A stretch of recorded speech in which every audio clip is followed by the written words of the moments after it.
are going to study internal structure of human kidney and we know that the shape of the kidney is bean shaped. तो सबसे पहले इसका एक outer outline बना लेते हैं बीन शेप्ड किडनी का, और ये हमने एक किडनी को ऐसे ड्रॉ कर लिया. लॉन्गिट्यूडनल सेक्शन है. लॉन्गिट्यूडनल सेक्शन का मतलब होता है कि हम किसी चीज को लेंथ वाइज काट रहे हैं, और किडनी का एक पॉइंट जो कॉन्केव होता है उसको हम लोग हाइलम कहते हैं. लेकिन इसका जो आउटर पार्ट होता है वो थोड़ा डार्क होता है, तो हम इसका आउटर पार्ट पहले बना लेते हैं. ये बना लिया हमने. इसके आउटर पार्ट में डॉटेड अपीयरेंस दिखाई पड़ते हैं, यानी ऐसे ऐसे करके डॉट्स दिखाई पड़ते हैं. थोड़े डार्क कलर का हिस्सा है ये, जिसको हम कॉर्टेक्स कहते हैं. लेबलिंग इसके बाद करेंगे. इसके बाद इसी किडनी से, इस किडनी से पेल्विस जैसा शेप देते हुए फिर एक ये यूरेटर बाहर निकल आई. बिगिनिंग में ये यूरेटर फनल शेप्ड है, जिसको हम पेल्विस वर्ड बोलेंगे. इसका लाइटर मोड, ये पार्ट जो है वो थोड़ा हल्का है, लाइट है, और इसमें कुछ स्ट्रक्चर पिरामिड के जैसे दिखाई पड़ते हैं. इसको हम पिरामिड कह ही इसीलिए रहे हैं क्योंकि इसका शेप पिरामिड के जैसा है. तो ये थोड़ा सा यहाँ एक ओपनिंग भी बनाते चले. यू बनाया, फिर ये यू बनाया ऐसे, और एक और बना लेते हैं. ये एक और पिरामिड हो गया. This is the structure.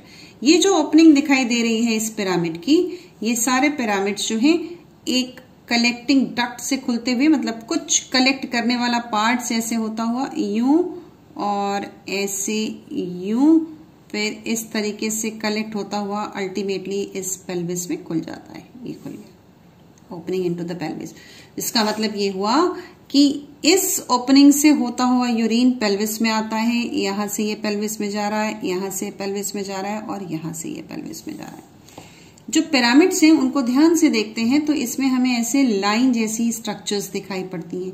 ये सारे लाइंस नेफ्रॉन, ये डॉट भी नेफ्रॉन का हिस्सा है, बट कौन सा पार्ट नेफ्रॉन का कहाँ है ये हम लोग किडनी के स्ट्रक्चर के बाद पढ़ेंगे.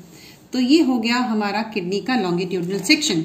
एक ऑर्गन है तो डेफिनेट सी बात है कि इसमें एक ब्लड सप्लाई होगी, तो उसकी हम एक ब्लड सप्लाई जो कि डॉर्सल अरोटा से आ रही है, उस ब्लड सप्लाई को यहां पर दे देते हैं. ये डॉर्सल अरोटा ड्रॉ कर लेते हैं, और एक आर्टरी हमने अंदर ले ली. ये हो गई रीनल आर्टरी.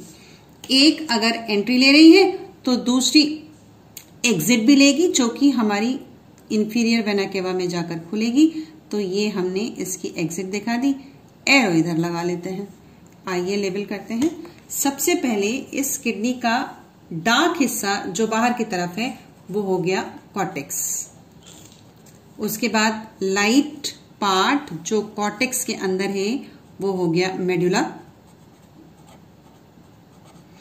और जो नॉच है जहां से एंट्री और एग्जिट और पेल्विस आ रहा है वो हो गया हाइलम.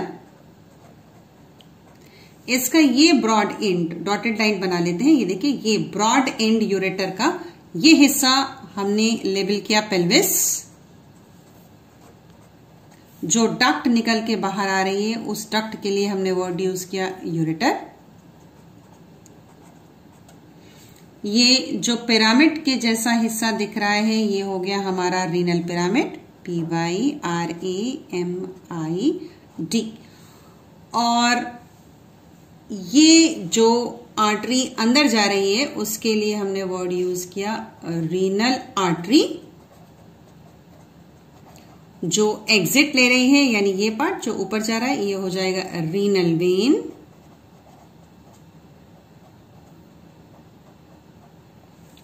और पिरामिड का ये हिस्सा यानी नीचे वाला हिस्सा, ये हिस्सा इसको हम लोग कहते हैं एपेक्स, APEX.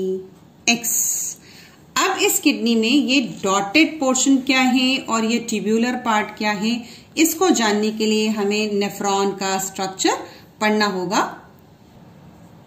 अब किडनी की जो स्ट्रक्चरल और फंक्शनल यूनिट होता है उसको हम लोग कहते हैं नेफ्रॉन.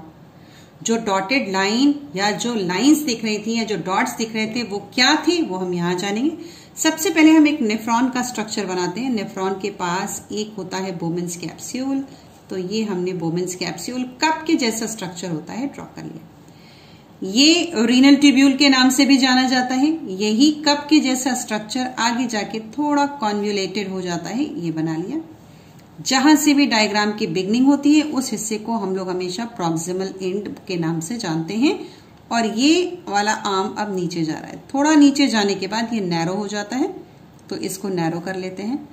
फिर ये वापस ऊपर भी आएगा, लेकिन ऊपर आने से पहले ये एक यू ट्यूब बनाता है, तो वो यू ट्यूब ऐसे करते हुए नीचे आ गई। और डिस्कवरर के नाम पर इस ट्यूब का नाम हेनले लूप है, जिसकी लेबलिंग हम लोग अभी करेंगे। ये हमने बना ली हेनले लूप का यू ट्यूब्यूलर पार्ट। उसके बाद फिर ऊपर जाते समय ये थोड़ी सी ब्रॉड हो जाती है, तो ये हमने ब्रॉड कर लिया। और ऊपर आके ये फिर से कॉन्वोल्यूटेड ट्यूब्यूल बनाती है, क्योंकि ये एंड होने वाली है, तो इसको यहाँ पे हम बोलेंगे डीसीटी यानी डिस्टल कॉन्वोल्यूटेड ट्यूब्यूल। और उसके बाद ये एक कलेक्टिंग डक्ट में ओपन हो जाती है, और उस कलेक्टिंग डक्ट को इस तरीके से जाके बहुत सारे नेफ्रॉन्स जो हैं एक कलेक्टिंग डक्ट में ओपन हो सकते हैं। ये इसकी ओपनिंग आपको दिखा दी, और ये जाके पिरामिड के पेल्विस वाले हिस्से में जाकर ओपन हो जाती है। ये बहुत सारे नेफ्रॉन यहाँ खुल रहे हैं, तो उनकी हमने ओपनिंग इस कलेक्टिंग डक्ट में दिखा दी। ये एक सिंगल नेफ्रॉन का स्ट्रक्चर है। किडनी में बहुत सारे ऐसे नेफ्रॉन हैं, और यही यूनिट है, यानी यूरिन बनाने का काम नेफ्रॉन कर रहा है। अगर ध्यान से देखेंगे तो बोमेन्स कैप्सूल की जो एक वॉल होती है सिंगल सेल की बनी होती है। एक तरफ बना रही हूं ताकि अनटाइडी ना हो, ऐसे सिंगल सेल की बनी होती है। 9th क्लास में या उससे भी पहले आप टिश्यू जैसा चैप्टर पढ़ते हैं, तो वहां आपने पढ़ा था कि स्क्वैमस एपिथेलियम सेल का किडनी ट्यूब्यूल बना होता है। केवल सिंगल सेल की थिकनेस है, यानी ये थिकनेस सिर्फ इतनी ही है, एक सेल की बनी हुई। क्योंकि एक्सक्रीटरी प्रोडक्ट ब्लड के अंदर है, और ब्लड रीनल आर्टरी से होता हुआ किडनी के अंदर आया है, तो उसकी एक ब्लड सप्लाई दिखा देते। इस डायग्राम में हम लोग ब्लड सप्लाई पूरी नहीं पढ़ेंगे, ताकि कॉन्सेप्ट क्लियर रहे, लेकिन थोड़ा सा पार्ट जो बोमेन्स कैप्सूल में जाता है वो हमने बना लिया, क्योंकि हमें लेबलिंग में एक हिस्सा इसका भी दिखाना है। और फिर थोड़ा नैरो होता हुआ इसको बाहर निकालिए, ये बन गया। ब्लड की सप्लाई का डायरेक्शन दिखा लेते हैं, यानी ये ब्लड अंदर आ रहा है बोमेन्स कैप्सूल के अंदर, और ये ब्लड बाहर जा रहा है बोमेन्स कैप्सूल से बाहर। अब अगर हम इस नेफ्रॉन की लेबलिंग करें तो इसको हम बोलेंगे बोमेन्स कैप्सूल। ये हो गया MAN, बोमेन्स कैप्सूल।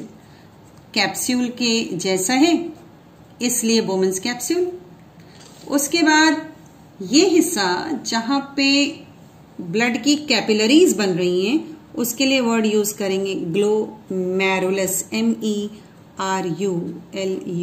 ग्लोमेरुलस। जो आर्टरी अंदर जा रही है ये रीनल आर्टरी से आ रही है, और इसका नाम है एफरेंट, AFFERENT, एफरेंट आर्टरियोल।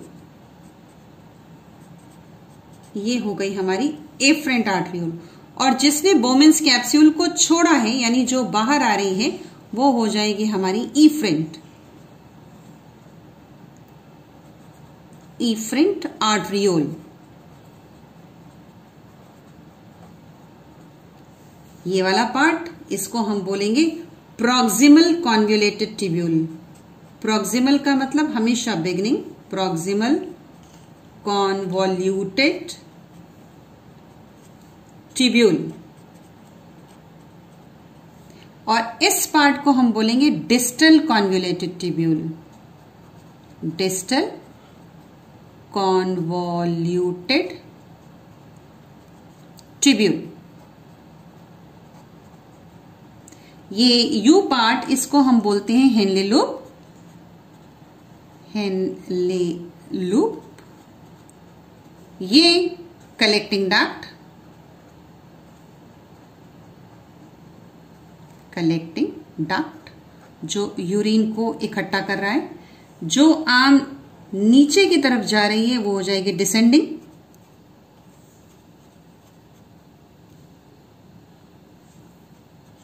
ये हो गई हमारी डिसेंडिंग। और जो आर्म ऊपर की तरफ हो जाएगी वो हो जाएगी असेंडिंग।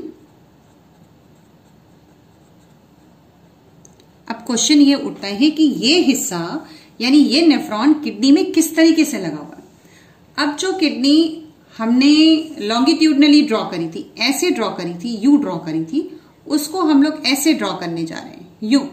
यानी अगर एक किडनी का डायग्राम इंटरनल स्ट्रक्चर में देखें तो ये इस तरीके से किडनी का एक पार्ट बना लिया यू, और इसका Bowman's capsule, proximal convoluted tubule, distal convoluted tubule, इतना हिस्सा कॉर्टेक्स में है।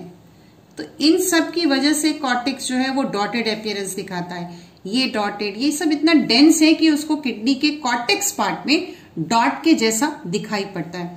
यानी अगर हम चलें तो ये हो जाएगा CORTEX, cortex of kidney.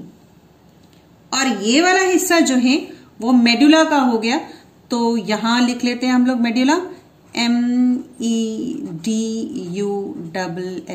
Medulla. अब बात होती है कि पैपिला क्या था या पिरामिड क्या था, उसमें जो लाइंस दिख रही थी वो क्या थी। तो अगर हम इस पिरामिड को इस तरीके से ड्रॉ कर लें, ध्यान से देखें, देखिए ये पिरामिड अगर ऐसे ड्रॉ कर लें तो अल्टीमेटली पिरामिड का ये हिस्सा जो लाइंस हमें दिखाई दे रही थी पिरामिड में, वो आपको कलेक्टिंग डक्ट की, लूप ऑफ हेनले की, जितनी कलेक्टिंग डक्ट होती है वो सारी की सारी यूरिन को कलेक्ट करती हुई इसके टिप पे यानी पिरामिड के टिप पे आकर खुल जाती हैं और ये यूरिन को पेल्विस में पोर कर देता है। So this is your internal structure of kidney, structure of nephron, single structure of nephron. Bye bye. Tell me pretty lies, look me in the face, tell me that you love me, even if it's fake.